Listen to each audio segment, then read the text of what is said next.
Yo, that's a wrap. It was an amazing experience. Hope everybody enjoyed it. Hope they got some laughs, some good entertainment. This is Warriors Wrap Up on 95.7 The Game. 63-58. Again, 5-point lead. Poole takes a three, got fouled, and banked it in! A 3-ball banked in. Count the bucket, the foul. It's going to be a 4-point play. Yeah, 4-point play. That was the Warriors' first free throw attempt of the night just before halftime. Tim Roy on the call there. Warriors found themselves down a point at the half, but the third quarter is where the Lakers take charge, outscoring the Dubs 31-24. Then a mid-fourth quarter push as the Lakers got their lead all the way up to 14. It was 112-98, but the Warriors went on a 14-0 run to tie the game with 1:38 to go, but the Lakers prevail in this one. They get the final 5 points of the night to beat the Warriors. Game 1, round 2, 117-112. We welcome the Inside Warriors wrap-up here at Chase Center on 95.7 The Game. It's John Dickinson with you. We'll open up the phone lines right off the top of the show here, 888-957-9570, 888-957-9570.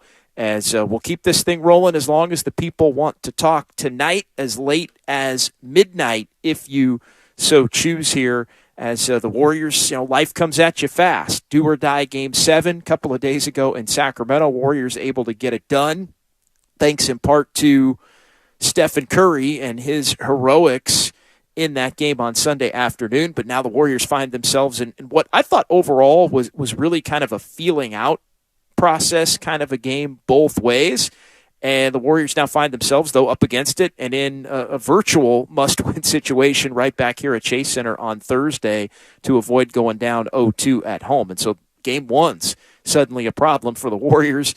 They lost game 1 and game 2 in Sacramento, lost game 1 in the finals, so 3 straight game 1 losses after the Warriors had been dominant in the Steve Kerr era in game 1s, but the history isn't so much the problem as the ball game tonight. And you look at the first quarter, Warriors with a 31-29 lead at the end of the first. Steph Curry got it rolling early. Klay Thompson was rolling early. Both the Splash Brothers with 10 points in this one through the first quarter. But a theme that was building in the first quarter that wound up carrying through over the course of the entire night was the Lakers' ability to get into the paint and the Lakers' ability to shoot a high percentage in the paint while also getting to the free throw line. And it started with Anthony Davis, who wound up having a monster game 1 against the Warriors. Lakers outscore the Dubs 54-28 in the paint for the game, and Anthony Davis sets the tone with 30 points and 23 rebounds. And he had 14 on 7 of 8 in the first quarter.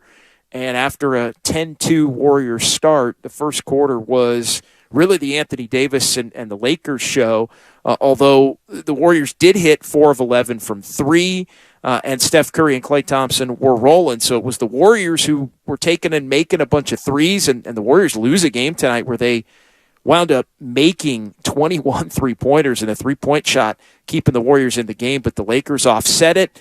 Tonight was not a night where the Warriors played well on the interior, and tonight was not a night where the Warriors got much from their bench other than Jordan Poole's best game of the playoffs to this point, as he went for 21, 6 of 11 from 3, that 4-point play that we mentioned coming in to this one. But the Lakers take control third quarter after really getting to the free throw line a ton in the second quarter to grab the lead going into the break. The Lakers plus 17 at the free throw line after 3 quarters, and they just shot it extremely well in the paint. You look at that, Anthony Davis is going to be a handful.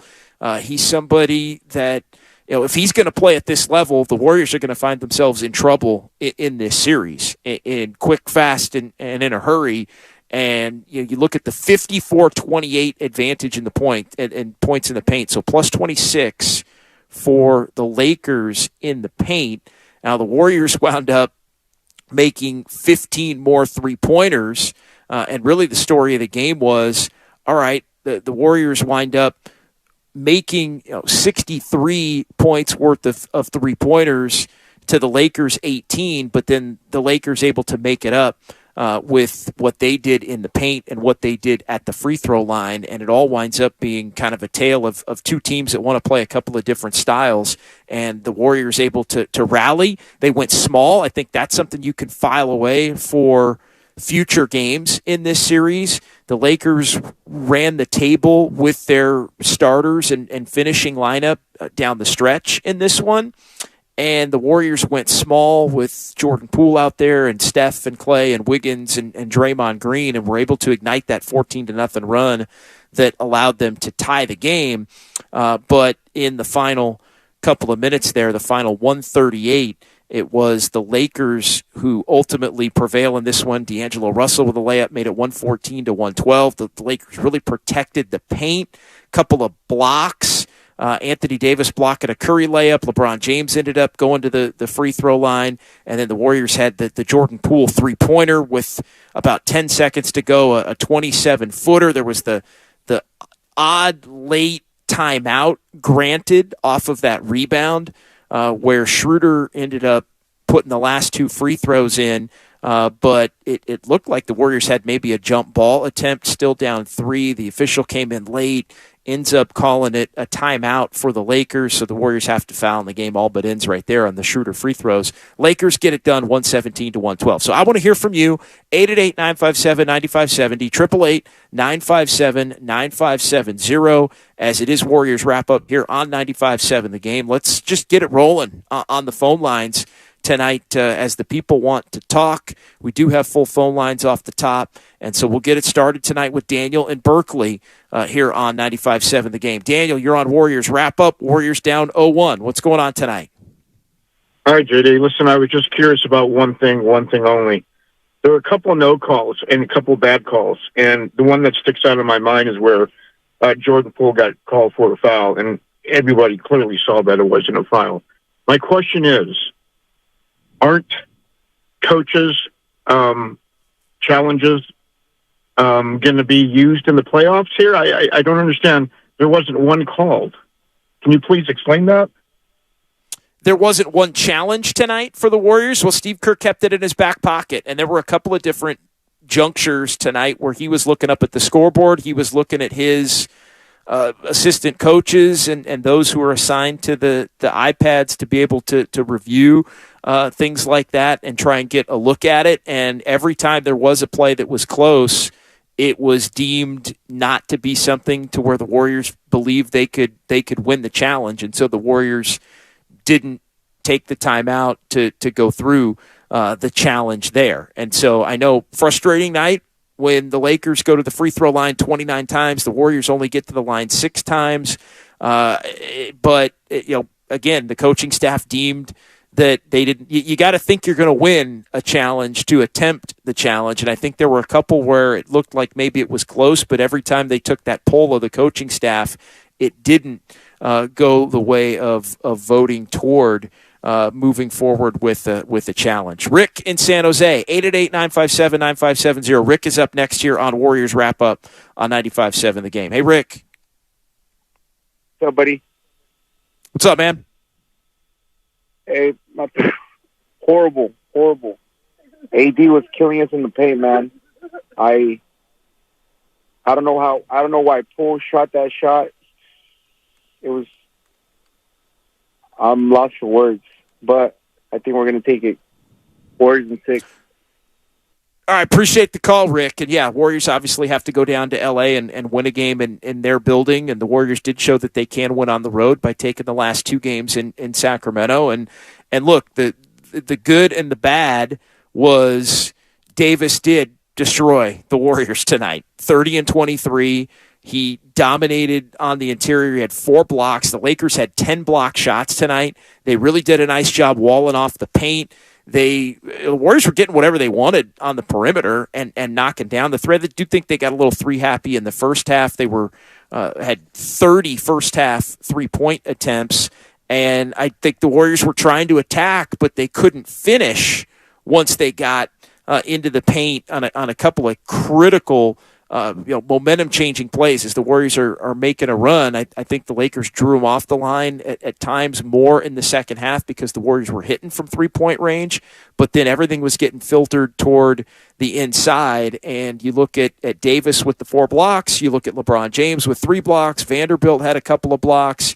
D'Angelo Russell even had a block, 10 block shots in total for the Lakers in this one, and the Warriors, a couple of those key ones down the stretch. I think there were a few other shots altered, and so the Warriors want to be comfortable from the perimeter and looked comfortable from the perimeter, but get enough finishes inside the paint in the key moments tonight, and that's the way the Lakers draw it up. Now, as far as the Jordan Poole shot, I didn't love it in the moment. I think you could make a case watching the play back that might have been the best look the Warriors were going to get after the Lakers took the ball out of Steph Curry's hands. I probably had more of a shot or more of a problem with the Jordan Poole driving miss before that. After the Warriors, Curry had been blocked and LeBron went to the line and made one of 2, and then Jordan Poole ran through on the next play and got to the bucket at 115 to 112.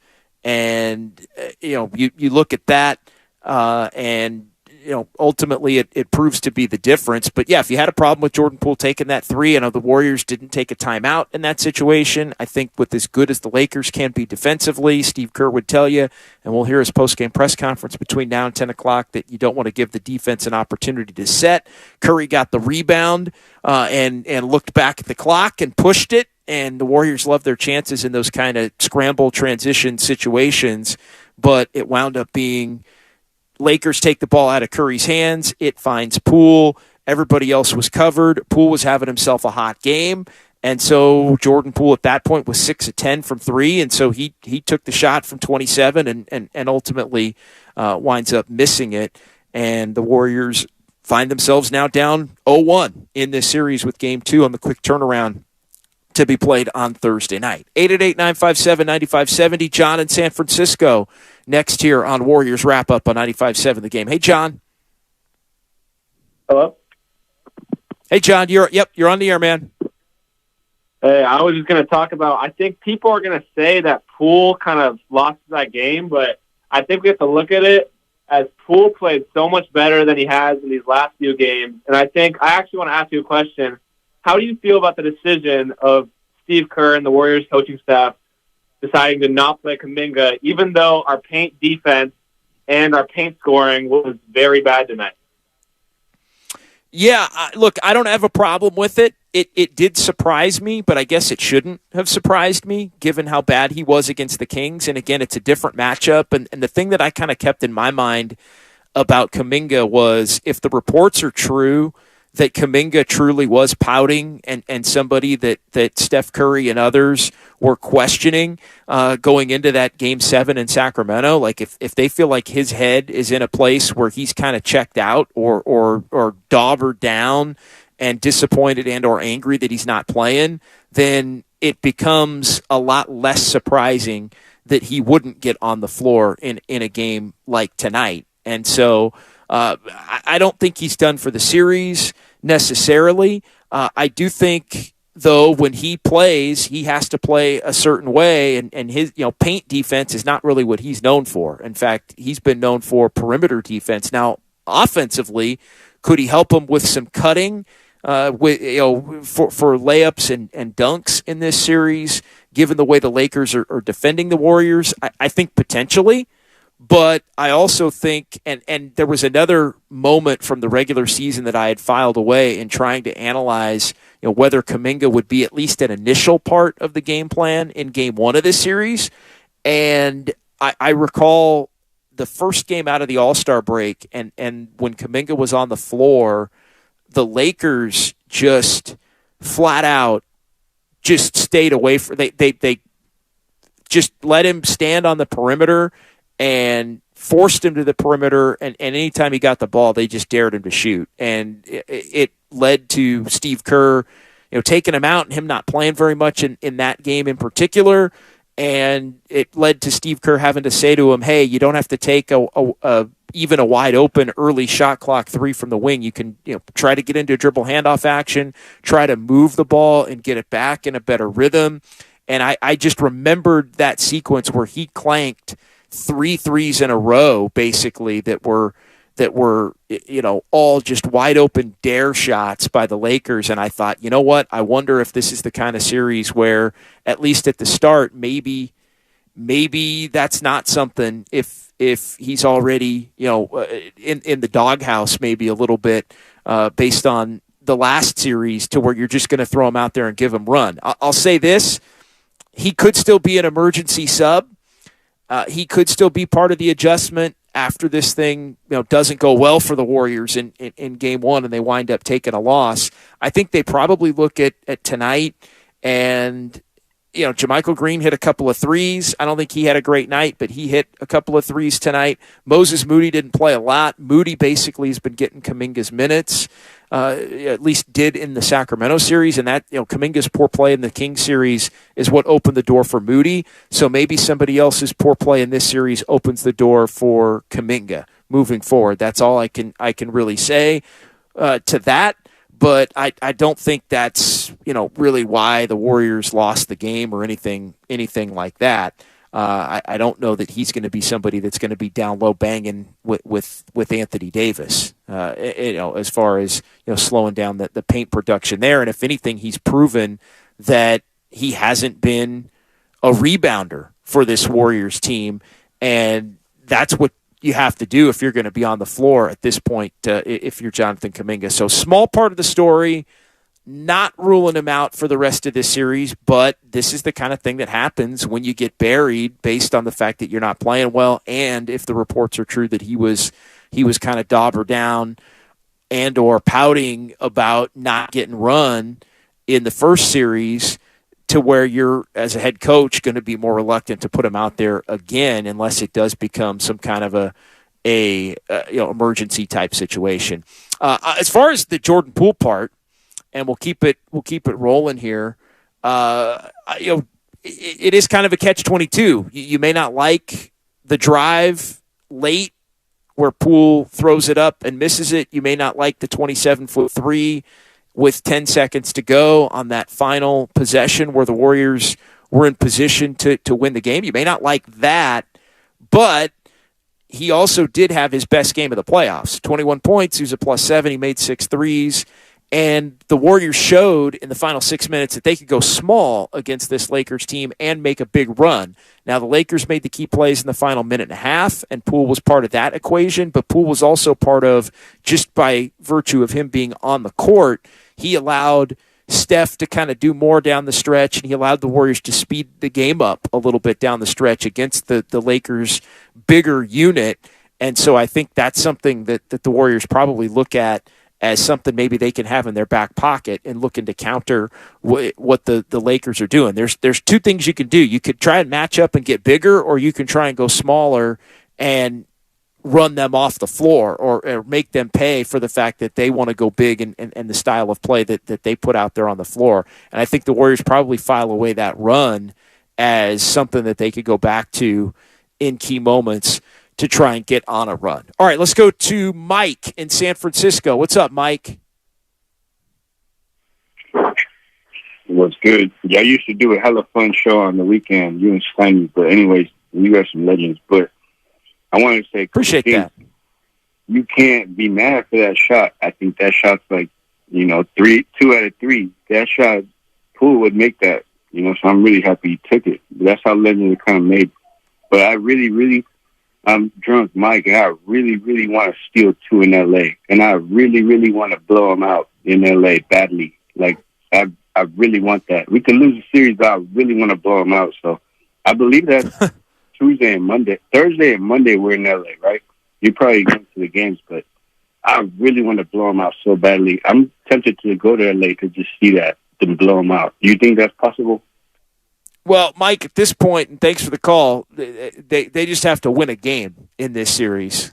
And I think Warrior fans would love if it's a blowout. I think Warrior fans would take if it's by 1 point. And it's Saturday and Monday where the Warriors are going to be in L.A. Game 2 Thursday here at Chase. Game 3 Saturday. Game 4 coming up on Monday from L.A. And, yeah, I will be down there. So if you're heading down to L.A., I will be covering the game and doing Warriors Live and Warriors Wrap-Up and Warriors This Week from Los Angeles Saturday and Monday here on 95.7 The Game. So, yeah, look forward to that. Appreciate it. I think it's kind of a catch-22 with the Poole shot. I think a lot of Warrior fans are going to hate it. A lot of Warrior fans are going to be okay with it. But, it was a night where at least he was hot. And I think you can make a case watching it back. I didn't love it in the moment, but I think you could make the case going back through it that might have been the best shot that they would have gotten in that situation. Also a situation where the Lakers could foul if the clock continues to run down a little bit more and not allow the three-point attempt. So I think Poole took it before maybe the Lakers got into a mode where up 3 they wanted to maybe take a foul. And again, he was having a hot night. If this was a night where he had been 1 for 8 or something like that, maybe he tries to put his head down and do some kind of draw and kick at that point. But he took it. He missed it.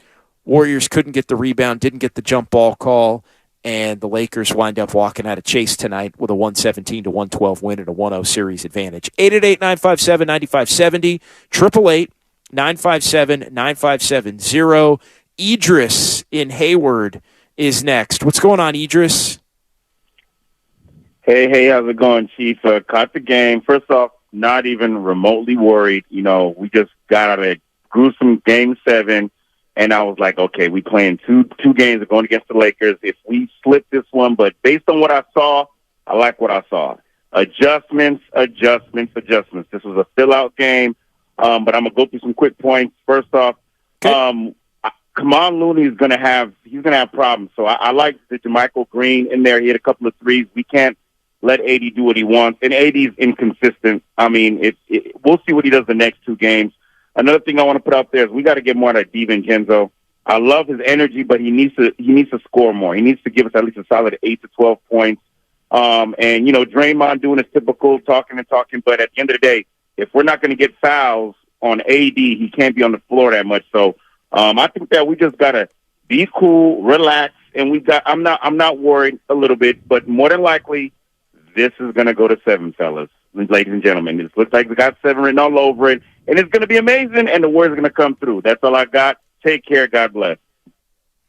Yeah, no, I think this series is going 7. I mean, that was my pick, Warriors in 7 going into it, and I figured that there was a strong likelihood that it was going to be 1-1 after the first couple of games. And I know the back and forth in the lead up to Game 1 was really about whether or not the Lakers would, this game was the one the Lakers had to get based on the fact that they were going to be more rested and the Warriors were coming out off of the Game 7 in Sacramento. And I thought it was interesting. Steve Kerr before the game said, hey, no, we should go out there and we're more cohesive and we've been doing the every other day thing and we're in a rhythm and maybe they're not. It was almost as if Steve Kerr was trying to intentionally not give his team an excuse. In essence, force them to push through and force them to try and think of the fact that they've been playing these every other day games as an advantage and not a disadvantage. But there's no doubt the Lakers came in this one and had the advantage as far as being more rested. I thought the Warriors got off to that 10-2 start, and they were looking good at that point. But again, a little 3 happy. I thought in the first half they ended up, 13 of 30, 8 of 23, I guess, in the second half. 21 of 53, I mean, you would take that. I mean, you make 21 threes, and you basically do it at a 40% clip. Where the Warriors didn't come through in this game was on the interior. On the interior, really on either side. The length bothered the Warriors on the inside. The size bothered the Warriors on the inside. And again, just looking at the shooting numbers and the paint production numbers, 54 for the Lakers in the paint to the Warriors 28, and the Lakers did it at a 57% clip in the paint, while the Warriors were 14 of 35 and shot 40% in the paint. So it's one thing to only have 28 and get outscored by 26, but to have that many attempts in the paint, was really like Game 6 against Sacramento. Very similar, not with respect to the turnovers, and this was a relatively turnover-free game both ways. Not a lot of ball pressure, really, either way. 8 turnovers apiece for both the Lakers and the Warriors, but you run through it, and the Warriors, when they got on the interior, they weren't able to finish. When the Lakers got on the interior, they were able to finish, and that winds up being a slight difference in a game where the Warriors still had a significant advantage of a plus 45-point advantage in terms of three-pointers made. I mean, 63-18, so plus 25 for the Warriors as far as the three-point shot. I'm sorry, plus 45 as far as the three-point shot goes. But when you look at the points off of free throws, that was a plus 20 for the Lakers. And then you look at the points in the paint, and that was a plus 26. So between points in the paint and free throws, the Lakers offset the 45-point advantage that the Warriors had at the three-point line. And so they end up with the edge in this one, and they wind up winning this one 117-112. 888-957-9570. Caprice is next. What's up, Caprice? You're on Warriors Wrap-Up. Hey, what's going on? How are you? I'm doing well. So, you made some great points, but I think the free throw disparity is the problem. And the reason why I say that is because I saw a tweet on Twitter that said that you can say that the free throw disparity is on Golden State because they were afraid to go inside the paint because, like you mentioned before, that the Lakers' size bothered them. But at the same time, I saw a lot of flops from the Lakers that shouldn't have been calls. And 2 plays where I thought it was ridiculous, where Mark Davis, whoever it was, I think it was Mark Davis, he basically called a foul on Draymond Green, basically saying that Draymond Green pulled Vanderbilt down to the ground when that wasn't the case.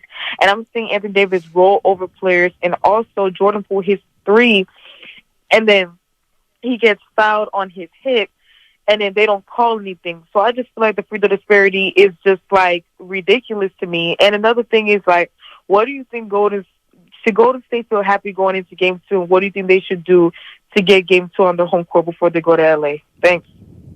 Yeah, no, I appreciate the call, Caprice. I think maybe a little more small ball is something that you file away because the Warriors were able to get on that run in the fourth quarter once they got down 14 to make the push, and it was kind of that last-ditch effort. But it very much to me was a Steve Kerr feeling things out kind of a game. And, all right, let's just see how big of a problem Anthony Davis is going to be. Let's try and get a feel for how the Lakers are going to try and defend the Warriors. Look, the free throw disparity thing, that's going to be a story in this series. And, the Lakers had the number one differential, I believe, in the league this year. The Warriors don't shoot a lot of free throws typically. The Lakers, most free throws per game this year for the Lakers. The Warriors were 30th in free throw attempts. So you look at the big-time disparity tonight, 29 attempts to 6. It's just a tale of two teams built in a very different manner. And so the Warriors are going to have to overcome that in their own way. I think tonight the plan was to overcome it at the free throw line. I didn't really see anything glaring or galling tonight as far as the whistle. Either way, it's just, if anything, the Warriors maybe at times were a little bit slow, which created some fouls.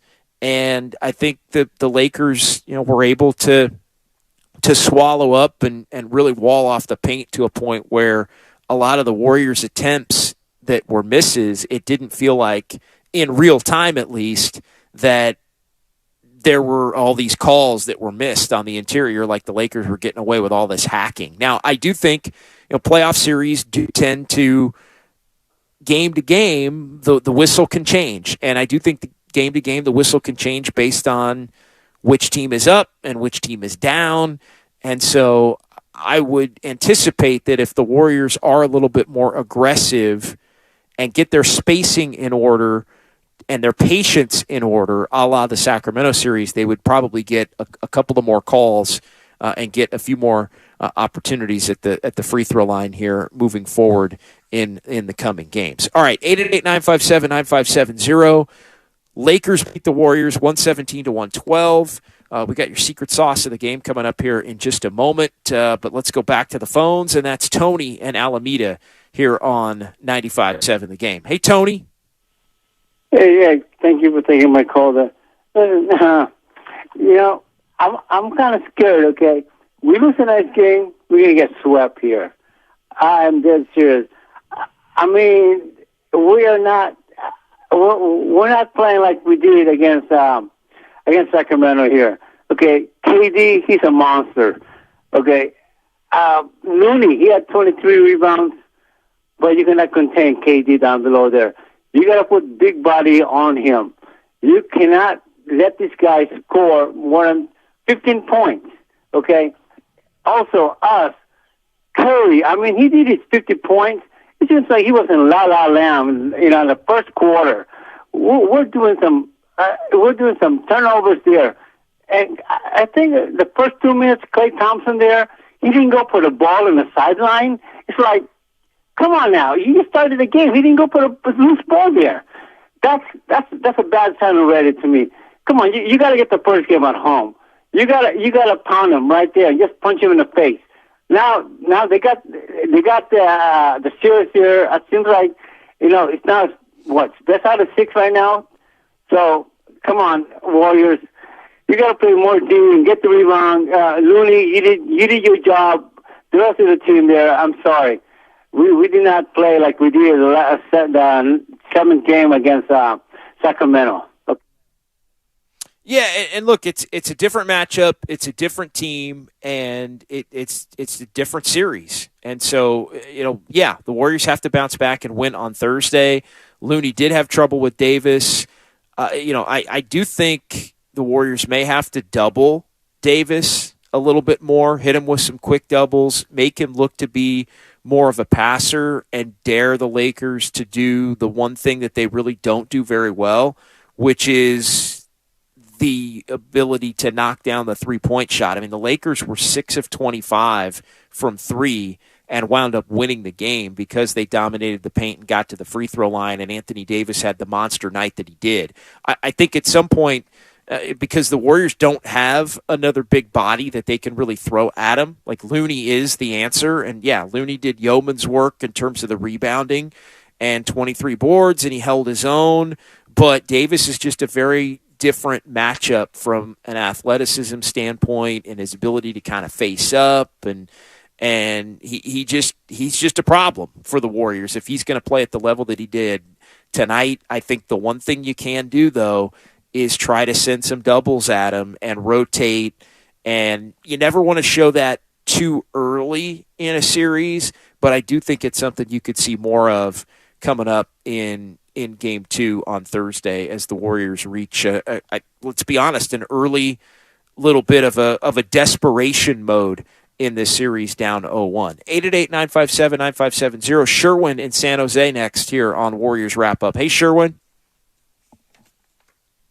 My idol, my favorite commentator. So, JD, I'm just so happy because I get to see another Warriors series, and I get to hear from you again. I thought I'm going to be hearing you for next year, so it didn't happen, so thank you.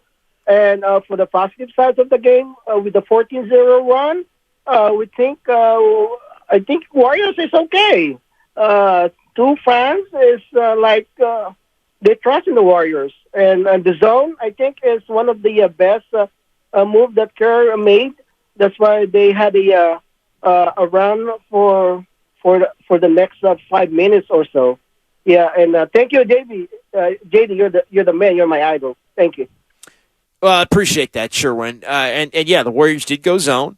The Warriors, again, that's something you can do with a team that can't shoot. The only problem with the zone is you got to be able to rebound out of the zone. If you're going to roll with it, you got to be in position to be able to, sometimes if you're not blocking out anyone specifically, some of those offensive rebounds can go back to the opposition. So yeah, I keep thinking it was very much a feeling out game. I know Idris had the point earlier, and I agree with them, although I didn't touch on it, so I want to make sure I do it now.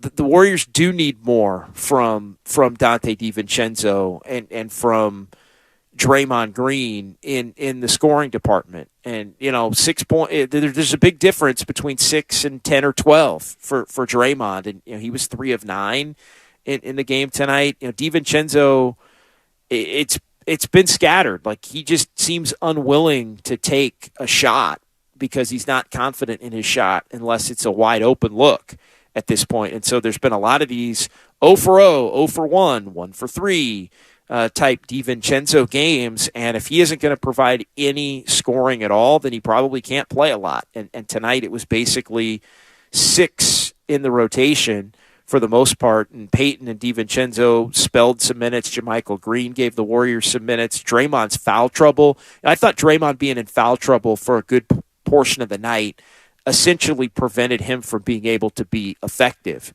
And that's something that, Draymond's got to be better with. You can't be getting in foul trouble and taking yourself off the floor and just setting kind of a rough tone for how the night is ultimately going to play out. But yeah, the zone did work at times. The small lineup did work in terms of speeding the game up. And I think the Warriors are going to have to be hopeful that they can try to use some of what the Lakers do well against them as this series goes on, because they just don't have the big bodies to throw any more size at the Lakers. It's just not how this roster is constituted at this point. Johnny in San Francisco, 888-957-9570. Hey, Johnny, you're on Warriors Wrap-Up. Lakers win it tonight, 117-112. What's on your mind? All right, we lost Johnny. 888-957-9570. Let's get to a couple of text messages on the Comcast Business text line, 415. The Lakers, 10 blocks. Still only 6 made threes versus 21. That's a winning formula for that's not going to translate into a winning formula for LA. And so, again, if the Warriors can clean up the paint and get good enough looks to where they're consistent, I think this series does flip in the Warriors' direction. 925 JD, I'm honestly optimistic after this game. I think that Warriors have more adjustments they can go to. Lakers showed their best hand defensively in this game, not to mention LeBron and Anthony Davis have to do it again in 48 hours and every other day. Well, both teams could basically make that case moving forward here that they could get a little bit fatigued, although LeBron is the oldest player among the star players in this series, and Davis has shown an inability at times to maintain his health as some of these playoff series have gone on. So, yeah, if this was the freshest AD and LeBron that you're going to get, I mean, both of those guys played pretty well, though LeBron didn't shoot it well in this one. 1 of 8 from 3 and 9 of 24 overall. But again, nice floor game from Reeves. D'Angelo Russell gave the Lakers something after a tough start. Schroeder is a pain in the neck for the Warriors and was again tonight. He got to the free throw line more times than the Warriors got to the free throw line as a squad in this one. 9 of 10 from the line. Anthony Davis, 8 for 8. The free throws, the difference in this one, along with the paint points, helping to offset the Warriors' 3-point advantage. 888-957-9570. Let's keep it going here on the phone lines. Is it Josue? Josue on Warriors Wrap-Up? Yeah, yes, it's Jose from Fremont. What's going on, JD? Hey, what's going on, Josue?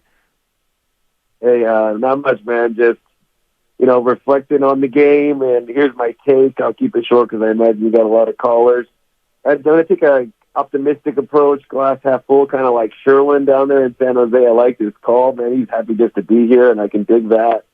So just kind of analyzing where we're coming from and where LA's coming from. We just, heated 7-game series, a well-coached, hungry young team, big 50-burger just 2 days ago in LA, kind of coming off 6 games, playing a self-defeated Memphis Grizzlies. They had a lot more energy. AD played 43 minutes. So I feel like as the series progresses, that like energy playing field is going to level out. We'll see how he can hold up on Thursday. And like you said, LeBron James, the oldest player on the court, not calling him old like Dylan Brooks did, but just kind of factual statements. And so I think one of the text lines says we have more adjustments to make, like the small ball and stuff. So I'm feeling optimistic, and go Dubs. Thanks, JD. Yeah, appreciate it. Thanks, Josue. Appreciate you checking in. Frank hitting us up on Twitter here tonight. Was it just me, or was that the quietest 27 points Steph ever scored? I was at the game. It felt like Curry didn't have his usual presence on the court. I think another adjustment that the Warriors can go to, and look, Curry had 10 in the first quarter and then didn't score again until the third quarter. And then you look at Curry's fourth quarter, and then he got it going there when the Warriors were trying to roll there.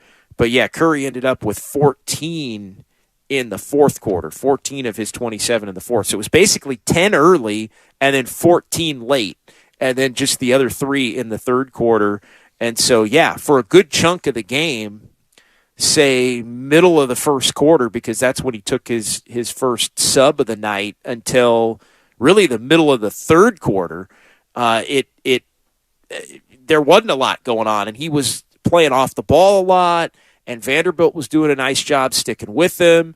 And so it was kind of a quiet night. It basically came in 2 bursts, early and late. And I think the Warriors, one way to attack Vanderbilt, I think for him, is to put the ball in his hands and let him go to work and try to beat him off the dribble and not allow the double and not allow some of the clutching and grabbing. It's interesting. It's kind of different than the way the King series was. The King series was you want to take him off the ball, you want to move him around, you want to make the Kings try to guard him off the ball, you get it back to him and he can go to work and drive. This series, it's more now, I think, about needing to get the ball in his hands and having him look to push and attack against somebody like Vanderbilt. There was more of that down the stretch, and it led to the 14 fourth quarter points. All right, we got to pause here. 888-957-9570. Before we do, though, I want to get the secret sauce of the game. Why'd the Warriors win or lose? What was the deciding factor? Secret sauce brought to you by Proposition Chicken. This chicken goes 3 ways: fried, flipped, and fake. Now available in 9 Bay Area locations. Or you can order at propositionchicken.com, and we've talked about it a lot. It was points in the paint and free throws that do the Warriors in this one. 54-28, a plus 26 advantage for the Lakers in the paint. Lakers also with a plus 20 from the free throw line, so plus 46 for the Lakers in the paint and at the free throw line. That offset a 45-point advantage that the Warriors had from the three-point line, hitting 21 of 53 to the Lakers 6 of 25. So it was 63-18 Warriors from 3, but it was also 79-33 Lakers in terms of paint points and free throw. They did it highly efficiently as well. Lakers 57% in the paint. The Warriors 40% shooting in the paint. That's not going to get it done. That's your secret sauce. Why did they win or lose? Brought to you by Proposition Chicken. Tonight, the Warriors, unfortunately for Warrior fans, watch the Lakers come in here and win it 117-112. We'll pause. We'll come back. We got full phone lines. Kathleen, Michael, Danny, Andrew, Wyatt. I'm coming to you straight out of the chute. One more hour. We'll keep this thing going all the way until midnight as the Lakers lead the series 1-0. You heard it right here on 95.7 The Game. Right now, spring is at the Home Depot, and it's time to get growing. Whether you're planting vegetables or herbs, or just sprucing up your indoor space with lush 6-inch Vigoro Tropicals, we have what you need to get your season started. Visit your local Home Depot garden center today and shop our easy-to-grow, bigger, bolder tropicals, like peace lilies, dracaena, or ficus plants. Do your spring at the Home Depot. How doers get more done. Product varies by store. Carrie, is this schedule the most updated? There's a wedding season rush at Dr. Iona's dental practice. We're fully booked this week. We can try and squeeze you in next Tuesday. She needs a dental hygienist to unveil fresh smiles. How long has 3 been under the UV light? Indeed, Hire great people fast. I need Indeed. Indeed you do. We instantly connect you with quality candidates whose resumes on Indeed match your job description. Visit Indeed.com/credit and get $75 towards your first sponsored job. Terms and conditions apply. Who doesn't love shopping for a new car? It's so much fun. But shopping for financing, nobody likes to do. Luckily, First NorCal Credit Union can help. With rates, they've got low rates, 3.99% APR. And you could save big by skipping that dealer financing and apply the manufacturer rebate to your down payment. Visit firstnorcalcu.org to learn more. Must qualify for membership. Rates subject to change without notice. Loan subject to credit approval. 3.99 annual percentage rate based on 36-month term and 780 FICO score. 29.52 per $1,000 borrow. Guys, fellas, men, do you want a better sex life? Roman has genuine medication that helps you achieve and maintain what you need to perform. Roman has discreet wipes that help you last 4 times longer in bed. Roman has testosterone testing and treatment. Treating low testosterone can help revive your sex drive. So men, what are you waiting for? For a better sex life, go to ro.co/bettersex. Do it today and get 20% off. That's ro.co/bettersex. Looking to learn new skills and be a part of a community? Visit Evolve Training Center, the Bay Area's premier training center for classes that ranging from boxing, jiu-jitsu, Muay Thai, conditioning, and bully-proof for kids. All levels and ages are welcome. We believe in bringing the family and community together as one. So if you're interested in training like the pros but without the blows, please visit evolvetrainingcenter.com. To try your complimentary 2-week trial, that's evolvetrainingcenter.com. We cannot wait to welcome you to the family. Mr. Clean, Mr. Clean. Of course I use Mr. Clean Magic Eraser to clean tough messes off my stovetop and bathtub. But then I discovered I can also use it to easily clean my patio furniture and even my shoes. I'm hooked. And when wipes won't cut it, I use Magic Eraser Sheets. They're thin and flexible erasers, perfect for everyday messes, like gunk on my counters and sinks. They really are magical. The reviews are in. Mr. Clean Magic Eraser and Sheets make cleaning look easy. Hello, this is Joe Cordell. Cordell & Cordell is a firm that practices family law exclusively. We focus on only one area of the law to maximize our strength and effectiveness as advocates for clients that have everything on the line: their homes, retirement, savings, and most importantly, their children. We're the partner our clients count on. If we can be of help to you, give us a call. Schedule an appointment with one of Cordell & Cordell's California area attorneys. 2121 North California Boulevard, Suite 290, Walnut Creek, California, 94596. Ray Magliozzi here for eBay Motors. You're driving along and some nimrod cuts you off. You hit the horn. Jeez, it sounds like a goose in distress. Time to head over to eBay Motors. They have horns for every make and model, not to mention horn pads, steering wheels, wiring, and more. 122 million parts. You can even go for an upgrade. Looks like Mr. Cutoff Man needs a new seat cover. Try eBay Motors, pal. Get the right parts at the right prices. eBay Motors. Let's ride. Leroy 71's backed up. What's your 20? Over. Olivia needs more drivers for her trucking company to go the extra mile. 3 more stops to make. She wants to hitch a team to drive business forward. Lots of double nickels on the 169. You know what I'm over? This driver shortage. Indeed can help her hire great people fast. I need Indeed. Indeed you do. We instantly connect you with quality candidates whose resumes on Indeed match your job description.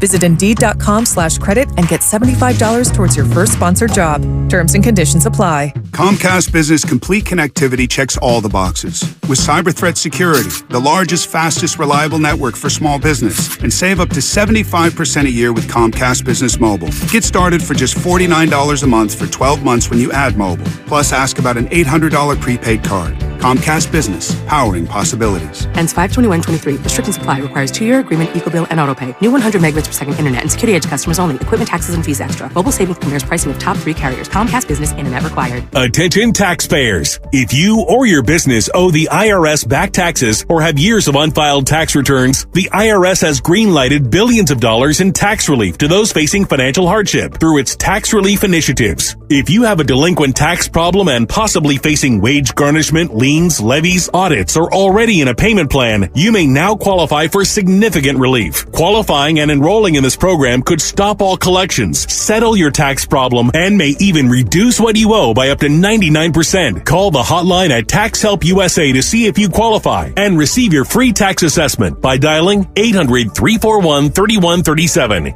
If you or your business owe back taxes to the IRS or state, you can now get the help that you need during these hard economic times. Get your free tax assessment to see what you qualify for by dialing 800-341-3137. 800-341-3137. That's 800-341-3137. Guys, fellas, men, do you want a better sex life? Roman has genuine medication that helps you achieve and maintain what you need to perform. Roman has discreet wipes that help you last 4 times longer in bed. Roman has testosterone testing and treatment. Treating low testosterone can help revive your sex drive. So men, what are you waiting for? For a better sex life, go to ro.co/bettersex. Do it today and get 20% off. That's ro.co/bettersex.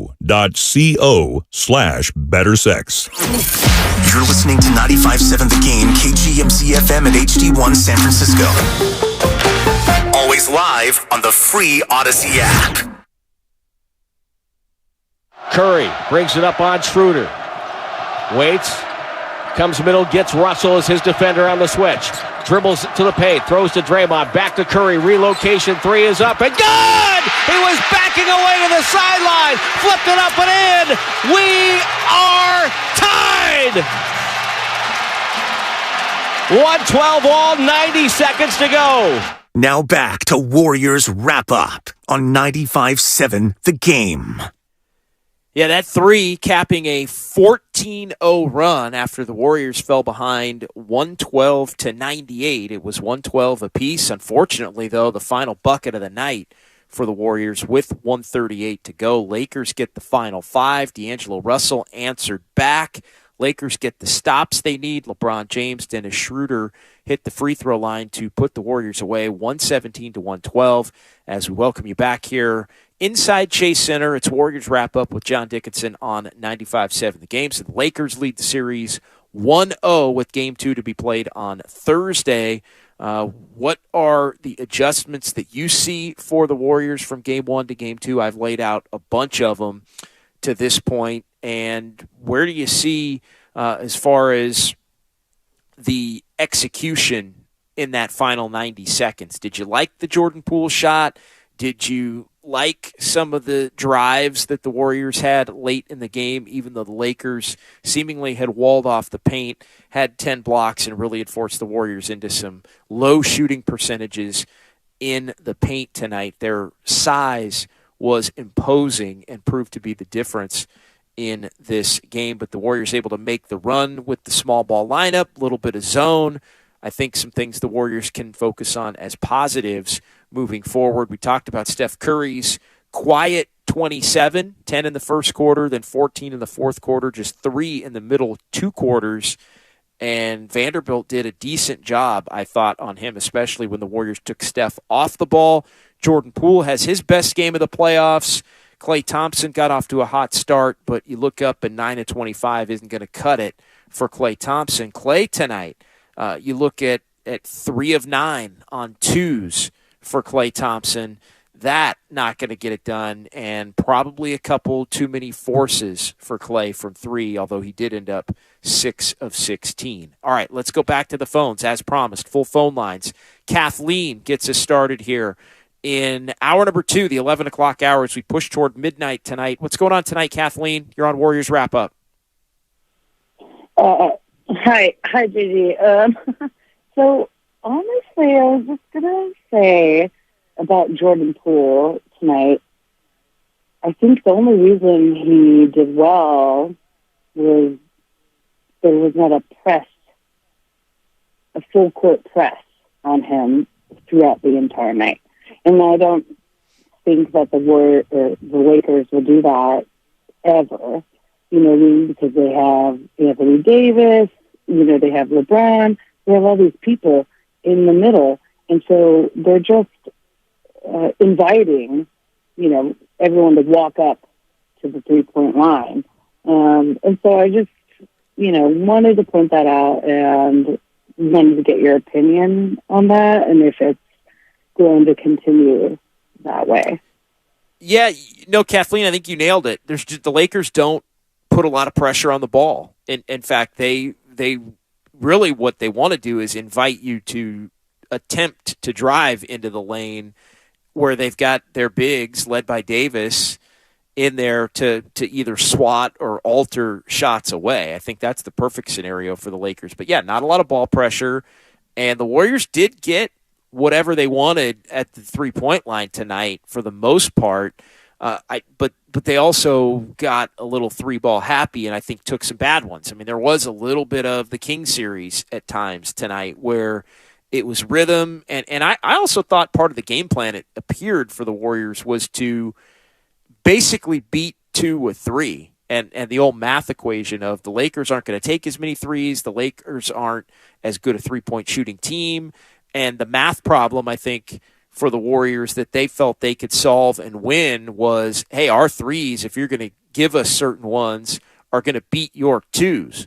The reality, though, is the 2s beat the 3s tonight, even though the Warriors had 63 points worth of threes, because the Warriors fouled and the Lakers lived at the free throw line and shot such a high percentage on the interior. But Jordan Poole is the kind of matchup the Warriors can win. And I think it was Tim Kawakami, the Athletic, who kind of put it this way. You know, D'Angelo Russell is kind of a similar player to Jordan Poole.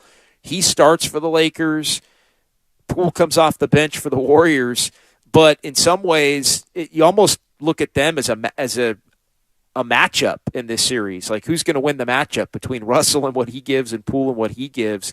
And that might be something that could help sway who has the advantage. And tonight it was Poole 21, Russell 19, and both varying degrees of success as far as their shooting and playmaking and everything goes. Both had 6 assists. That's almost a matchup within the matchup here as we move forward. But I think this series sets up well for Poole to be comfortable and to continue to get good looks. But like Clay and like others, the Warriors have to be a little more patient, I think, and turn some of the good looks into great looks as this thing moves forward. Michael in Pleasanton next on Warriors Wrap-Up here on 95.7 The Game. Hey, Michael. Hey, how's it going, JD? Good. I think the summary's been good so far. The Lakers were killing us in the paint.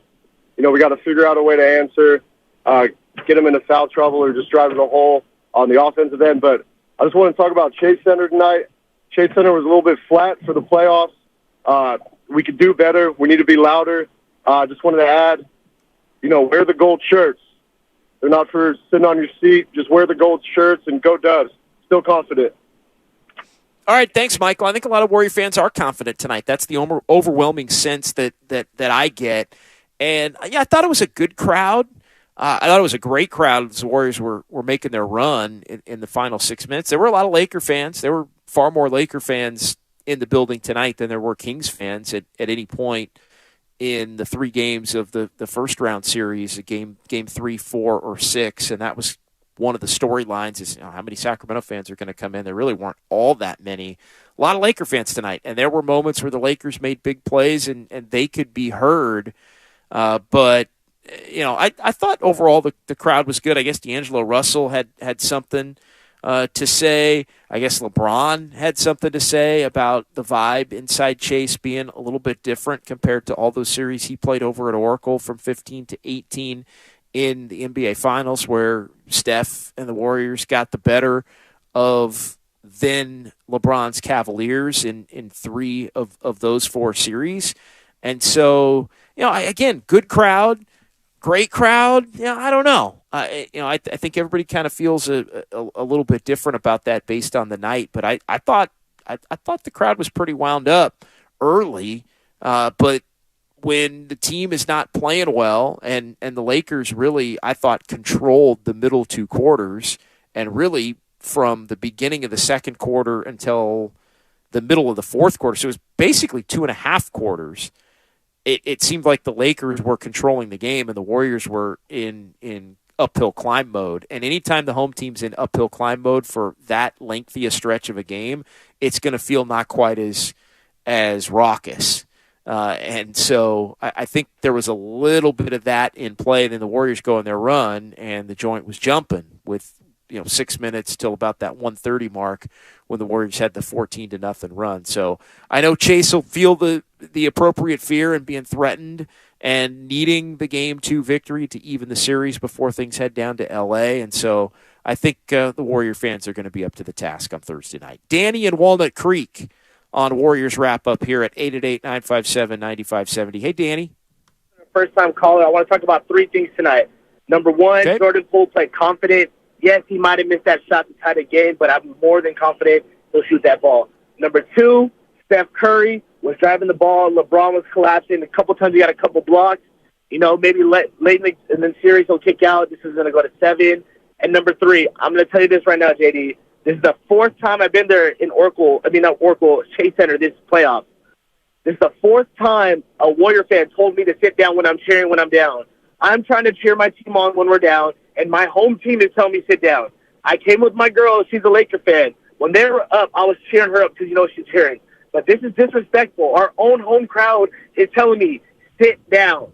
I'm sorry. You said the crowd was good, but in my section, in the 100s, lower level, they told me to sit down for the fourth time. I can't do that, JD, man. I just want you to know what your thoughts on that. Telling the home team to sit down when we're down. I'm standing up because I want us to get loud, and get us going. But, man, the home team was just disappointed me. I'm not going to go any more games tonight. And this series, I mean. Thank you, JD. Thanks, Danny. It's unfortunate. That's unfortunate. And, yeah, I mean, you want to be able to feel like you can get up and be hyped and that there aren't only certain times in the game where it's appropriate to stand up. But unfortunately, I think the decorum and the rules have changed, I think, over the years as far as what's acceptable and what's not, as far as, you know, you can stand up, but if you're blocking somebody's view and a good majority of the crowd isn't, like, that's not how I roll, but I'm just saying it. I think that's kind of what it's become now in sports. A lot of the time in a lot of buildings, it's like, yeah, I like a building where a couple of people stand up, and that means everybody stands up, because if everybody stands up, then everybody can see, and you don't have to play the whole sit-down game. But now that's unfortunate. And I know there are respect of your neighbor and your fellow fan rules and codes of conduct and all that. And so I don't want to be telling everybody to stick it to those rules necessarily, but that's unfortunate. I don't like hearing that, Danny, to be honest. As far as, Curry, they did collapse on the drives, and there were a couple where I think Curry thought he had the defense beat, and LeBron came over or Davis came over, and the shots got blocked. No doubt about Jordan Poole. A confident Poole is a good thing, because the Warriors are going to have to find points in this series. And they're going to have to find efficient points in this series. And so I think Poole is somebody that you look at the Lakers, and they are this good defensive team, and in particular on the interior and all of that. But you start looking through it, and they don't really have a great matchup for Poole, especially if Poole's on the floor with Curry, and Vanderbilt's going to be the primary on Curry. And so I think that's something where you start looking at how can the Warriors be effective, and Poole could have those opportunities. It's almost in some ways imperative that Poole is able to score and do what he did tonight at a high level, and he did it without turning the ball over either, and having 6 assists, which I think helps the Warriors flow. And look, the Warriors are going to have more small ball in this series. I think that's a reality, and I think Poole playing the way that he did tonight gives Steve Kerr the confidence that he can go small a little more often, put Draymond at the center, and try and run the Lakers a little bit more, as opposed to trying to match up with some of the bigs. Rick and Hayward next on 95.7 The Game. Hey, Rick. Hi, JD. Good to talk with you. Yeah, you too. For that fan that was complaining about fans telling him to sit down, well, if I pay $300 for a ticket and I can't see the game for 2/3 of the game because he wants to stand up and block my view, I'm going to tell him to sit down. That's just the fact of life. I mean, that being said, that's not why I called, but that made me think about that. The main reason I called was the technical foul that Draymond Green decided he needed to get in the fourth quarter that cost the Warriors the 1 point. that would have made the score only a 2-point deficit, and it wouldn't require Jordan Poole to take a 35-foot shot that might have been able to be a 12-foot or 20-foot shot. And I just don't understand what the Warriors' thinking is. I get that what you just explained, where they're trying to go 3-2 and all that, but when you're only shooting 39.6% and you're getting beat in the paint by 26, it makes you think that maybe you should go more inside or take the 12-footer if they're going to give you the 12-footer instead of kicking it back out for a three-pointer. What are your thoughts? I think the in-between game has to be there, Rick. Yeah, thanks, Rick. I think the in-between game has to be there as far as, maybe you can't get all the way to the rim because the Lakers wall it off and they block shots and their size can be imposing in there. So I think part of the adjustment for the Warriors is going to be some pull-up twos. It's going to be, if they run us off the three-point line, we're going to get into the paint, maybe not get all the way to the basket, but look to score on that interior zone where basically the defense can't totally. And then if the defense comes out, you try to get the ball behind the defense for a layup, but it takes patience. And so I'm with you on the in-between game. The reality of the math, though, is 21 of 53 is something that every team will take every night. It's basically 40% from three, which is exactly what you want. And at a high volume where you're making 21, like that part, I don't think anybody with the Warriors is going to be saying is a negative tonight in this game. Now, you can go up and down the line and who was efficient and who wasn't. And, Wiggins didn't have a good three-point shooting game tonight, 1 of 5, but they got 6 makes from Steph, Clay, and Jordan Poole, which I think they'll take, and all at a good clip as well. So, Clay was, I guess, 37, 38%, but that's within range. I think what you don't want is, high volume and obviously low percentage, but tonight that wasn't the case. As far as the Draymond technical, that's a great point, and that was third quarter, late third, 1:24 to go in the third. And, that proved to be costly. And the official gave Draymond a lot of leeway. And to the point where I didn't think he was going to get the tech. I thought he might get a tech. And then it looked like, okay, the official's going to give him some leeway. He's not going to get a tech. And then Draymond was hell-bent on, no, I'm going to get the tech. And it winds up being a point, and it winds up being something that does come into play later when the Warriors went on the 14-0 run and could have been up 1, tied the game, down 2 after the LeBron free throw when he split the pair. And then you're right, maybe you don't have to be taking the Jordan Poole 27-foot three. There's no doubt. And I thought it was unnecessary tonight, that tech, because he was able to make his point, Draymond, and the official could have hit him sooner, didn't. And so to me, it was kind of a waste to make that be the moment in which you wanted to prove that you were going to get the technical. And then the fans sitting down and all that, there's always another side, Rick. And you nailed it. I mean, it's somebody that might be paying $200, $300, $400 that doesn't want the view to be blocked. And that's just the world we live now. And I think now the reality is there's probably more people in the building that paid a premium that want to be able to not have their view blocked than there is people who also paid a premium that want to be able to stand up and try and bring the team back in the game. There's always a flip side to it. There's no doubt about it. And I appreciate you pointing that out. 888-957-9570, 888-957-9570. Wyatt is next here in Hawaii. Let's go out to Hawaii. What's up, Wyatt? Hey, how's it going? Aloha, Wyatt. Hey, so we talked about lineups and going small ball and all that stuff. How do you feel about going how we did in the Sacramento series, go with Curry, Poole, Wiggins, Clay, and Looney? and having Draymond come off the bench, just like how we did the last series. I know one of the issues because of that was because of spacing and all that stuff. And another question that I have is, I didn't see a lot of Jonathan Kuminga in this game. Do you think later on they're gonna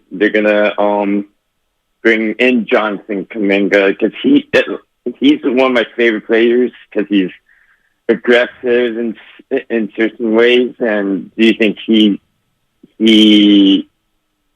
is needed for the series? Yeah, thanks, Wyatt. I'll start with that. I addressed Kuminga a little bit earlier. He's a lot of people's favorite players. I think there's no doubt about it.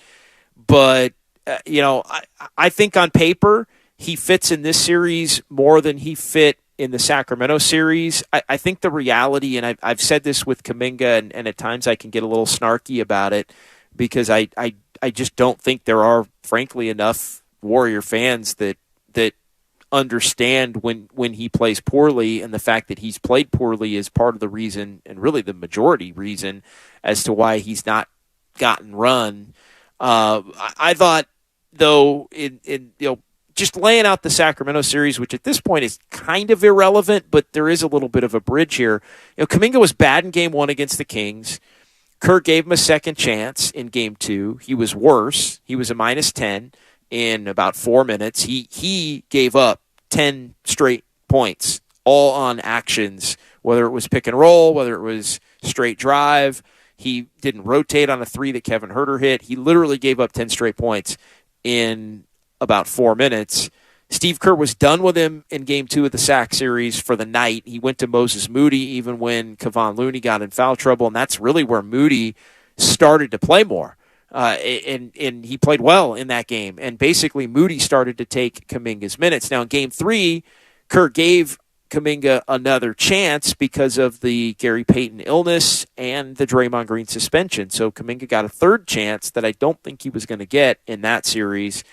And he was okay in Game 3. The Warriors were up. He played, small minutes. He was okay. Had a dunk.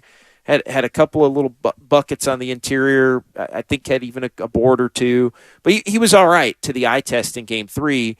And so Kerr gave him a shot in Game 4, and he was just as bad in 3 minutes or worse in Game 4 than he was in Game 2. And that was a wrap for the series. And there was a rebound that he could have grabbed that hit the floor. And it just, to me, it was a wrap. Now, matchups, and I thought the Kings hunted him and all of that, fine. He does tend to he looks like a better matchup in the Lakers series than the Sacramento series. However, there was the report from Marcus Thompson and Shams in the Steph Curry story about how Curry was, the stand-up leader and said, "Hey, who's with me?" And there was the report that Poole and or Kuminga were kind of being singled out for not bringing the right energy or attitude, or maybe being a little pouty about their role or lack of role. And so I think if that's true, that would absolutely be part of why Kuminga wouldn't be playing in this game. I also think, though, the bigger point is that he's just lost the coaching staff's trust because of all of these things that I just laid out. And then again, I go back to how the Lakers defended him in February in that game where he took the 3 threes early and they were just cast off threes. And, but he's also defended LeBron at times and brought energy. And so I'm not ruling him out for the series as a whole.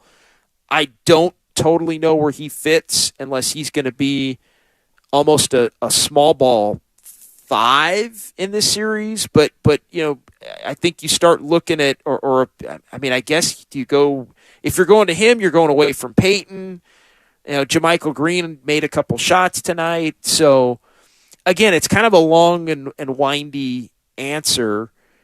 I wouldn't rule him out, but I think he almost has to be thrown back in based on some semblance of an emergency situation where Coach Kerr says, all right, I'm just going to throw him in and see what happens. And if I throw him in and see what happens, and he plays well, that's going to be his pathway back to getting more minutes, a la Moses Moody. But I think at this point, the Warriors also have some other things that they think they can go to off of this game tonight that maybe don't involve him, and so that process may be slightly delayed. 888-957-9570. Nick in San Leandro, Alec in San Francisco, and Duck Sauce in San Jose. You all are coming up next, but we do have to pause. John Dickinson, Warriors wrap up 117-112. Lakers win game one. We'll keep this thing rolling for one more segment as we get closer to midnight here tonight on 95.7 The Game. The Goodman Eye Center is proud to sponsor the playoff run on 95.7 The Game. We finished the season off strong, and you could start the summer off strong with 20/20 vision from Goodman Eye Center. If you need wavefront LASIK, lens implants, or cataract surgery, Dr. Goodman of the Goodman Eye Center is the choice of champions. So, if you'd like to watch the game with crystal clear vision without glasses or contacts, log on to GoodmanEyeCenter.com for a free consultation. That's GoodmanEyeCenter.com. As a roofer, I'm always on the go, so I need to be able to get things done from anywhere. That's why I partner with Beacon. With the new Beacon Pro Plus app, I've got the brands I depend on, like GAF, right at my fingertips. It's like having my Beacon rep in my pocket 24/7. I rely on Beacon because I never stop building, and neither do they. Now through June, purchase through Beacon Pro Plus and earn up to $1,500. Beacon, always building. Since first opening its doors in 1964, Fremont Bank has approached banking with a simple idea in mind. Growth comes one customer at a time. You see, while some institutions might be on the lookout for the next big thing, we like to think that's what you'll be. And when you achieve great things, it leads to success throughout the community. It also allows us to continue our tradition of giving back to the region. It's a strategy that's proven successful for nearly 60 years, and we expect to continue success for years to come. Fremont Bank, putting the community in community banking. Did you know that feeling sluggish or weighed down could be signs that your digestive system isn't working at its best? But taking Metamucil every day can help. Metamucil supports your daily digestive health using a special plant-based fiber called psyllium. Psyllium works by forming a gel in your digestive system to trap and remove the waste that weighs you down. Metamucil's gelling action also helps to promote heart health and slows down sugar absorption to promote healthy blood sugar levels. Start feeling lighter and more energetic by taking Metamucil every day. Had enough of those little flies in your kitchen? I did. That's why I got Zevo. I just plug in the trap, insert a cartridge, and let the light do all the work. Zevo traps use blue and UV light to attract and trap flying insects with no odor, no mess, and no stress. Stop swatting and ditch the DIY traps. With Zevo, getting rid of bugs is as easy as click, click, blue. Zevo. People-friendly, bug-deadly. Goody Nation is a nonprofit that connects small, diverse companies to big money. At one point, we had to send millions of dollars to 76 companies overnight, tracking every penny all on paper. I know, right? We don't do that anymore. Now we've got Bill. It knows where the money's going. Once we automated that process, we got more time back with our community. Bill is accurate, and that gives us confidence. Automate your finances with Bill. Learn more at Bill.com. The BMW i4 M50. It's 100% electric and 100% BMW. Experience the power of over 500 horses stampeding at a whisper as BMW M-engineered handling takes you through every twist and turn. The complete suite of intuitive technology keeps you connected. The pure performance keeps your heart racing. The BMW i4 M50. Silence has never said so much. BMW, the ultimate electric driving machine. Take advantage of exceptional lease and finance offers today. Do you have neuropathy? Are you experiencing numbness, tingling, and pain that just won't stop? Are you taking dangerous drugs that have serious side effects and never fix the pain? If so, please listen to this message. Neuropathy is a serious progressive condition that only gets worse if not treated properly. Call SF Bay Wellness at 844-94-NERVE to get back to doing the things you want to do. There is no drug, exercise, or surgery that can heal nerves. Don't wait until your condition gets worse and stops you from living your life fully. SF Bay Wellness has a time-tested, proven track record of helping hundreds of patients to improve and reverse their neuropathy. If you're ready to regain your independence, contact SF Bay Wellness at 844-94-NERVE. Call now for your $99 neuropathy special and receive a personal treatment plan that is tailored to your needs. Call 844-94-NERVE. That's 844-94-NERVE. And start to enjoy life again.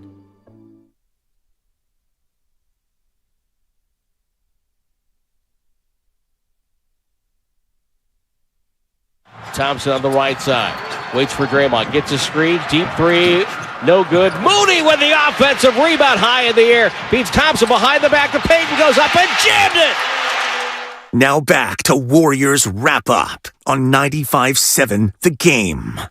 Yeah, that was one of the plays of the night. Klay Thompson with the behind-the-back pass in the paint through traffic to Gary Payton II for the dunk. Moses Moody made the play, though, with the offensive rebound, the lone rebound for Moody in a game where he played just 6 minutes, but still in the Warriors rotation. Warriors lose to the Lakers, 117-112. We welcome you back here inside Chase Center. It's Warriors Wrap-Up. John Dickinson, we're keeping this thing rolling here for another 25 minutes or so.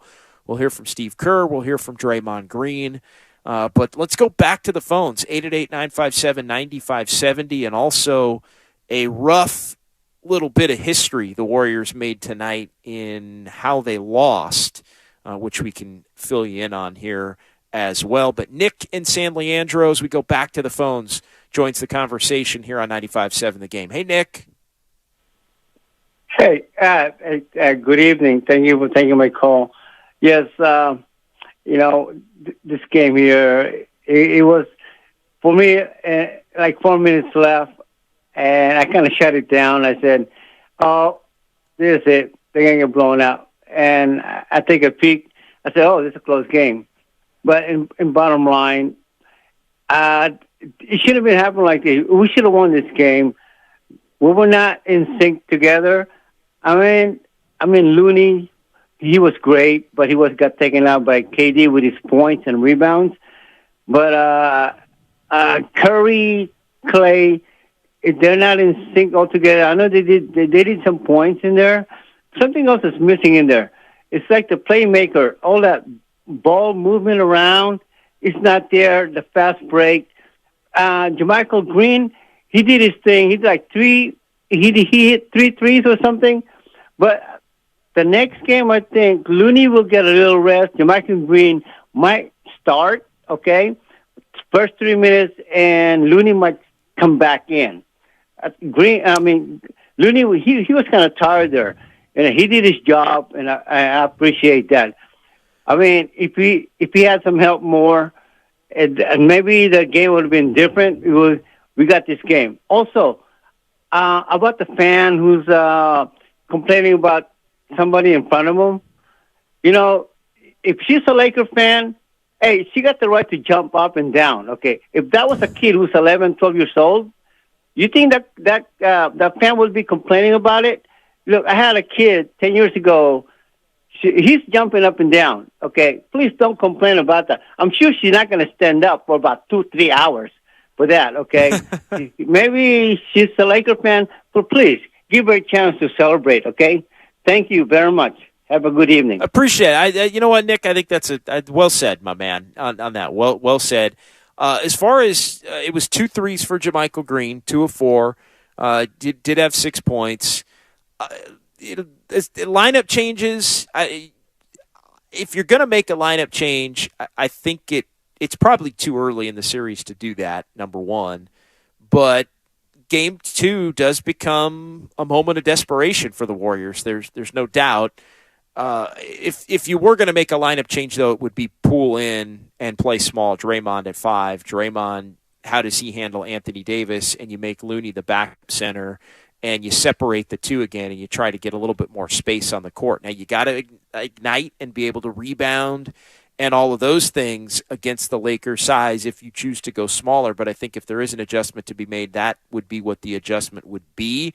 And as far as Curry and Klay, I thought Curry was in pretty good rhythm tonight when he had the ball in his hands and was looking to be in attack mode there. I thought Klay took some bad ones tonight, and made some. But the 9 of 25 and the 3 of 9 from 2 to me is the bigger issue with Klay Thompson. As I just kind of look at his shot chart in this game.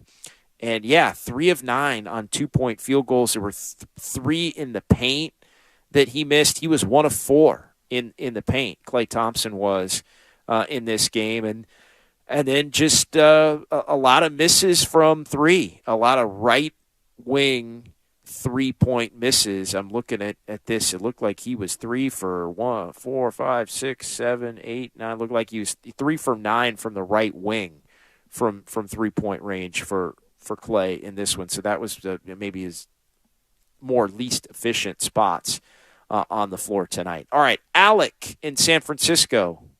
Hey, Alec. Hey, how's it going? I just want to say, first of all, that I agree with Jordan Poole's 3-shot. I thought that was a wise choice. It's unfortunate he didn't make it. But, that had the chance to tie it up. It would have been a great shot. Everybody would have fucking loved it. But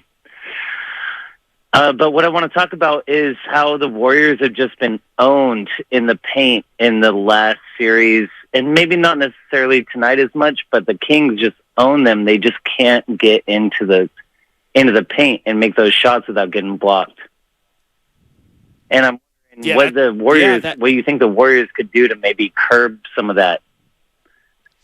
Yeah, I think, and there was a text, and I mentioned a little bit of this earlier. There was a text, Alec, that said, "Hey, you got to be able to pull up and hit jumpers in front of the defense, or draw the defense out farther to where you can get behind the defense. Either drive, beat the players that are protecting the paint off the dribble and keep them out of the play at that point, or get somebody behind them." So I think that's the issue. To how you beat it. It's the in-between game, I think, is the first part of it. Pull-up jumper where the bigs can't block you, or, again, get the switch out. And this is from the 5-1-0. We'll give credit where credit is due. And then drive past them into what would be an open lane because they get drawn out at that point in time. So I think that's part of what you can do if you're the Warriors as far as that goes. Duck Sauce in San Jose. What's up, Duck Sauce? Hey, what's going on, JD? Thanks for staying up late tonight for us. I just had a couple positive takes from tonight that I kind of wanted your thoughts on. The first one was, I know his last shot is going to be a bit controversial, but I thought when Poole first checked into the game tonight that he made a conscious effort to be a facilitator. And I thought he had a couple really nice passes that, that were some big positives. And he kind of let the game come to him a little bit. It was a huge difference to me. The other positive take is comparing to the last series and where the Kings were considered not to be a good defensive team. I thought tonight felt incredibly easy to get our shooters clean look. Dang near all night, really. And I was wondering if you agreed with that. And the last thing I did want to say is I know AD is going to get his if we don't double him, but to me, you got to make D'Angelo Russell and Schroeder feel you more when they get to the lane. Like, okay, if one of them gets off on you, okay, maybe it'll happen, but you can't let them both get around 20 points. So I thought that was a big key as well. And I'll take your thoughts off here. Thanks, Katie. Yeah, thanks, Duck Sauce. Appreciate it. Yeah, I'm with you on D'Angelo Russell and Dennis Schroeder. I thought the Warriors allowed those two to be too comfortable. I think that's well said. And as far as Davis, I think they're going to end up having to double Anthony Davis. You don't want to do that too early in a series because it allows the Lakers to really attempt to figure out ways that they want to try to counter it with ball movements. You want to pick your spots and do it quickly. But I think that's a good point on the guards. And the defense for the Warriors was somewhat non-existent, I thought. Really, it was the middle quarters. It wasn't the second. It was second and third quarters. Warriors gave up 67. And, it was 67-57. I mean, that's the game, really, those middle two quarters. And the third quarter in particular, and those are the quarters where the defense was, I think, pretty loose, and the Warriors did a job in the fourth quarter, outscored them 24-21, but only scored 24 in the fourth quarter, and so the 5-0 run after the Warriors had the 14-0 run to tie the game. I did think the Warriors got clean looks in terms of their jump shots. I think they could still be a little bit more patient.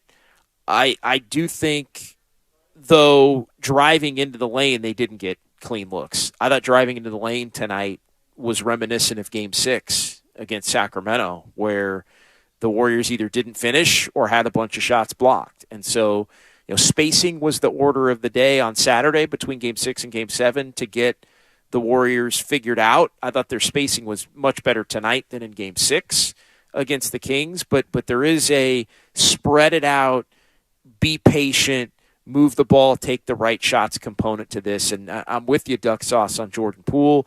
He did make the effort to be a facilitator. There was a stretch in the first half where, and Poole did have 6 assists, but Poole turned down a heat check 28-foot three, made a conscious effort to keep the ball moving, ended up getting a three, knocked it down, one in rhythm, a good look, knocked it down, then knocked down 2 more after that, and then he wound up taking a heat check 28-foot three at that point. But he turned the original one down. It was almost a good karma basketball gods kind of a thing, right? He turned down a bad one, ended up hitting a good one. Then he made a couple of tougher ones, and then, all right, take your heat check after you make 3 in a row. That's fine. Nobody's going to complain about that. And nobody complained about that as well. And so Poole got himself into a rhythm. But again, he did make a conscious effort to try and play the right way, which I think is important. 888-957-9570. Let's go ahead and hear a little bit from Steve Kerr as he met with the media here inside Chase Center. Lakers 117, Warriors 112 here on 95.7 The Game. Definitely said before pregame that this was an advantage maybe because you had rhythm, but was it this quick turnaround? Do you think that took a toll on your guys there at the end? No, I thought we were the fresher team down the stretch. You saw the run we made. They decided to play their guys the whole fourth quarter, and I understood that decision. They've had more rest, so they're thinking, push the envelope and play their starters in the fourth. And I thought, the last 4 minutes, we were the team with more energy. Just couldn't quite get over the hump. But our guys made an incredible comeback to tie it, and they made a couple plays at the end. Coach, correct me if I'm wrong, but it just seemed like AD down in the paint was kind of a deterrent. Obviously, he's a rim protector, but he, especially down the stretch, seemed to have discouraged a few of some of the players down there, especially altering their shots a little bit. And, of course, they weren't knocking those down. What's the remedy to figure out AD just camping out in the paint? Well, I think you always have to feel the game. The first game of the series is a feel-out game. You can go through tape and you can talk about strategy, but you have to feel the game and the personnel. And I thought AD had a great game. I mean, he obviously dominated and blocked 4 shots and altered some others. But that's what this team has been doing now for the last few months. They've been one of the best defensive teams in the league for a reason, and he's a huge part of that. So he had a great game, and we'll watch the tape and we'll see where we can find better ways to attack. Steve, the free throw discrepancy is quite large. I mean, how do you guys go about remedying that and also just trying to get to the line a little bit? Yeah, I thought we committed some fouls that we didn't need to, especially in the first half. We had, I think, 3 where, on a jump shot, I think we hit Davis on a fadeaway 17-footer. I think we fouled a couple times when they were in the bonus when we didn't need to. They're going to shoot more free throws than we are. I mean, I think they were number 1 in the league, and we were last or next to last. So not a surprise, but that is a huge disparity, and we need to bring that down. You referenced the run you made late. It was after you went small.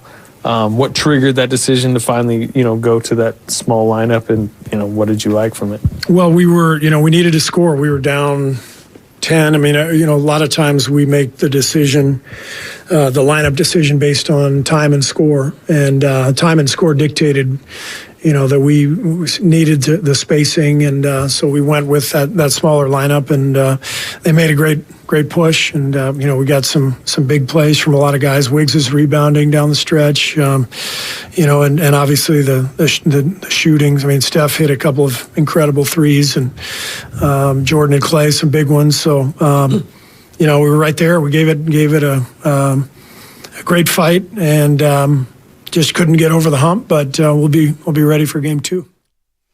Yeah, and the key is going to be, can you rebound when you go small? And I think that was part of that feeling out process that we talked about. Kerr went to it almost in emergency, down 14. The game's getting away and may be over at that point, and you see what you can get with that group against the Lakers closing group, and it provided some dividends. And that's something that I think the Warriors can look to potentially go to again down the stretch in a different scenario or at different points in the game. They can play that 5 together with Poole out there with Steph and Clay and Wiggins and Draymond. I thought the interesting point was about the fouls and not the fact that you're going to win the free throw battle against the Lakers, who are the top free throw team in the league, and the Warriors obviously at number 30, but you have to killer fouls in the playoffs are the non-shooting fouls once you're in the bonus. Like fouls that would not put anybody on the line, but once you get into the penalty situation, you commit those fouls, and it's basically a free 2 points every time. And the Warriors did have a couple of those. Tonight, they had a bunch of those in the Sacramento series at times that looked like they were going to kill them. And so I think the way Steve Kerr categorized it as committing some fouls that they didn't need to commit is key, and also acknowledging the fact that they aren't going to win the free throw battle, but they cannot win the free throw battle and still bring the disparity down from what it was tonight at 29 attempts to the Warriors 6. The Warriors can get to the line more than 6, and I think what you'd be hoping for if you're the Warriors is get that 6 up to about 16 and knock the Lakers from 29 down to about 22, and then you can live with maybe 22 to 15, 22 to 16, especially if you're getting 3-point looks at the level in which the Warriors were getting the 3-point looks to fall in this one tonight. All right, let's go ahead and hear a couple of minutes of Draymond Green as he met with the media following this loss. Always great to hear his insights, especially when things don't go well. So here's what Draymond thought of the Lakers' close Game 1 win. Styles change so much from team to team. Just, I know the length that the Lakers possess. Just how different is it going from who you just played to what they have inside? Yeah, it's a totally different team. They present some different challenges than we faced the first round. You just got to make the adjustment, come back in Game 2 better. Did you think the quick turnaround had any effect on you guys the beginning, end of this game? Nah. Thought we was pretty good. We got out in transition early. We fouled too much, and that slowed us down quite a bit. So we got to be better defensively, and that start with me.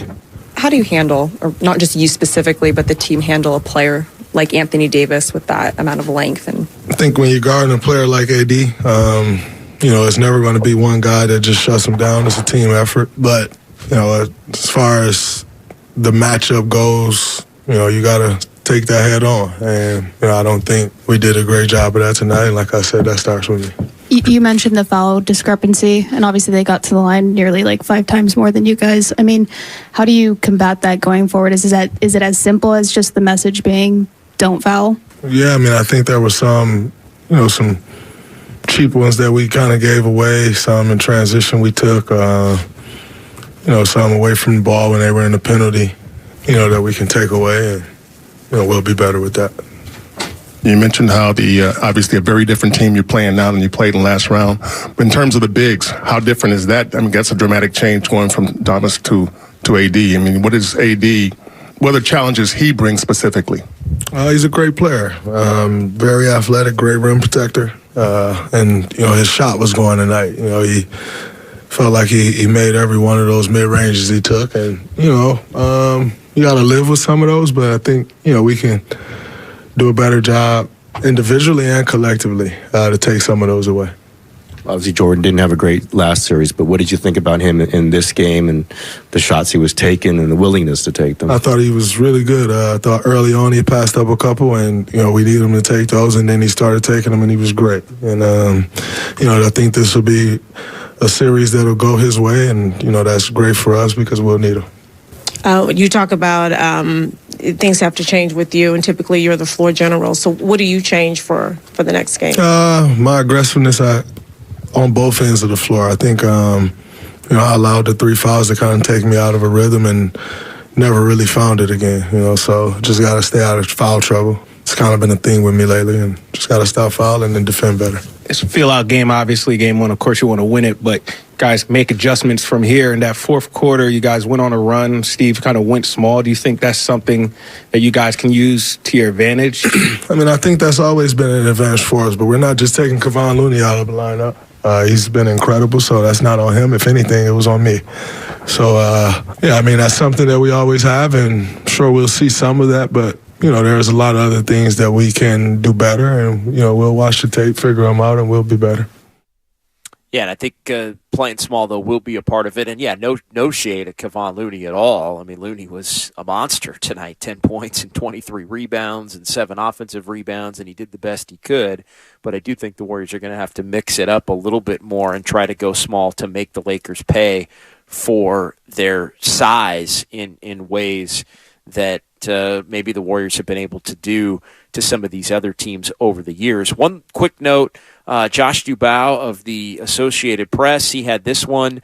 Teams that made at least 15 more threes than their opponent won 96% of the games in the regular season and playoffs before the Warriors lost tonight. The Warriors had been 13-0 all time when making 15 or more threes compared to their opponent, and the Warriors did that tonight. 21 3-point makes and 6 for the Lakers, and so the Warriors wind up losing this game, which is highly unusual when you make as many three-pointers as the Warriors did and the opponent does not. So the Warriors going to look to bounce back but have to like the fact that they were able to get a lot of good looks from three and knock down the 21 of 53. All right, that'll do it for us tonight. Warriors lose this one 117-112. Make sure you keep it locked here on 95.7 The Game all day long. Tomorrow is Morning Roast. Steiny and Goo, Willard and Dibbs going to be reacting to this one and getting you set up for Game 2 on Thursday. Early start for that one. Special 6 o'clock tip time. It's the only game of the night, so the tip time moves up. No doubleheader with an Eastern Conference game on Thursday. So the Warriors and Lakers play Game 2 at 6. Warriors live at 5, and I will have that for you right here on 95.7 The Game. Thanks to Sterling Bennett. Thanks to everybody in our San Francisco studios. I'm John Dickinson. Lakers get the better of the Warriors. Game 2 Thursdays. The Dubs will look to bounce back. 117-112 the final, and you heard it all right here on 95.7 The Game. We'll talk to you Thursday. At Lowe's, we're always bringing pros more ways to save on the brands you trust. Right now, save up to $50 on select Tough Built products, including the new exclusive Tough Built Steel Head Framing Hammer. Plus, you'll always save big on job lot quantities when buying select building supplies in bulk. Because Lowe's knows savings, Lowe's knows pros. Must ask cashier to apply discount at time of purchase. Online discount is automatically applied in cart. See Lowe's.com or associate for more details and qualifying items. Lowe's reserves the right to limit quantities. Discount taken at time of purchase. Valid to 5/5. Navien tankless water heaters, the proven leader in condensing technology.